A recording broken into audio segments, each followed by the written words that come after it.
Indonesia Pinatu Naja Simanjuntak, NPM 2108260265, Blog Special Sen dengan judul Otitis Media Akut. Berikut penjelasan mind map mengenai otitis media akut. Baik, di sini saya akan menjelaskan mengenai mind map otitis media akut, di mana pasien itu bakal mengalami nyeri telinga dan mengalami keluarnya cairan pada telinga. Jadi pertama kita harus tahu apa sih otitis media akut. Jadi otitis media akut atau disingkat dengan OMA itu didefinisikan sebagai timbulnya tanda dan gejala peradangan yang cepat di telinga tengah. Jadi otitis media recurrent itu terjadi ketika episode OMA itu berulang pada 3 kejadian terpisah dan terdokumentasi dengan baik dalam jangka waktu 6 bulan terakhir atau 4. Jadi kejadian itu atau lebih dalam 12 bulan terakhir. Jadi adapun etiologi dari OMA itu, berbagai etiologi itu telah dikaitkan dengan OMA seperti biologi celah telinga tengah, perbedaan struktur anatomi antar individu, biologi sel nasofaring, variasi respon imun terhadap invasi mikroba, dan patogen virus dan bakteri. Tapi yang paling sering agen penyebab utama pada OMA itu adalah bakteri patogen.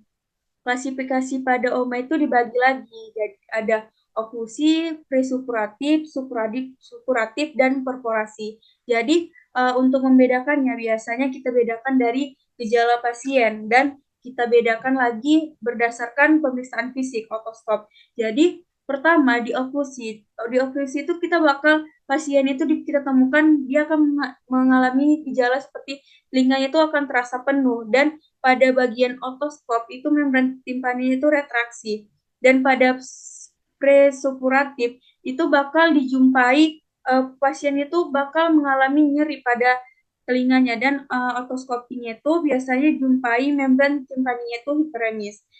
Selanjutnya ada klasifikasi yang supuratif. Supuratif itu pasiennya juga bakal mengeluhkan nyeri telinga dan membran timpaninya itu biasanya ada bengkak. Terus juga perforasi. Perforasi ini merupakan klasifikasi perburuk yang OMA yang perburukannya. Dia bakal pasiennya mengeluhkan adanya telinganya itu keluar cairan, dan di mana kita jumpai pada otoskopinya itu membran timpaninya itu bolong. Selanjutnya, bagaimana sih kita cara mendiagnosanya? Jadi diagnosa yang tepat dan benar itu sangat penting karena mengarah pada penata laksanaan yang tepat. Dalam kasus ini itu ditegakkan melalui pemeriksaan fisik, anamnesis seluruh, dan pemeriksaan klinis yang perlu dilakukan untuk membantu diagnosis OMA. Jadi riwayat tanda-tanda peradangan yang cepat disertai efusi di telinga tengah merupakan bukti adanya infeksi OMA. Jadi otoskopi pneumatik itu diperlukan untuk memeriksa mobilitas membran timpani pasien. Jika volume besar terlihat dengan timpani datar, membran timpani itu mengalami perforasi. Jadi contohnya kita kalau dia pasien OMA, kita lakukan anamnesis terlebih dahulu. Biasanya pada OMA itu dia bakal mengalami pasiennya tuh nyeri pada telinganya dan bisa ada keluar cairan. Jadi kita tanya dulu terlebih dahulu. Terus kita lakukan pemeriksaan fisiknya seperti otoskop. Otoskop itu kita lakukan untuk kita membedakan ini klasifikasi yang mana OMA-nya. Terus penata laksanaan. Pelaksanaan OMA itu berulang dibagi menjadi 2 kategori, medis dan bedah. Terapi medis itu terutama disebabkan oleh penggunaan antiseptik topikal dan antibiotik topikal dan oral. Dan pengobatan bedah terutama dilakukan dengan memasukkan tabung timpanostomi ke dalam rongga telinga tengah, memulihkan media yang sedikit asam pada rongga telinga luar dan tengah, membantu mengatasi infeksi telinga. Jadi dengan demikian menurunkan pH dengan menerapkan larutan asam bermanfaat. Selanjutnya tata laksana topikal. Jadi perawatan topikal yang tersedia untuk OMA dengan timpanostomi itu mencakup agen antimikroba tunggal. Contohnya itu ada ciprofloxacin, polimisin B, atau kombinasi agen antimikroba dengan hidrokortison yang tersedia dalam bentuk larutan tetes telinga 2-3%.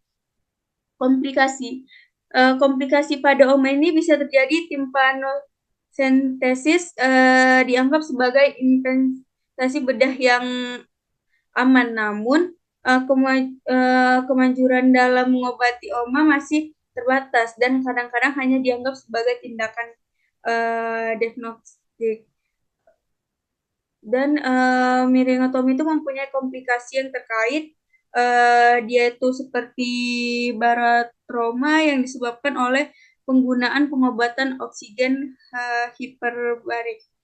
Jadi OMA ini kesimpulannya itu uh, OMA itu tidak diragukan lagi merupakan salah satu kelainan inflamasi yang paling umum terjadi pada anak-anak. Penyakit ini merupakan sumber utama morbilitas pada anak-anak dan salah satu penyebab paling umum di dari presepan antibiotik. Baik, mungkin sekian presentasi Menmap saya. Ini referensi yang saya gunakan. Assalamualaikum warahmatullahi wabarakatuh.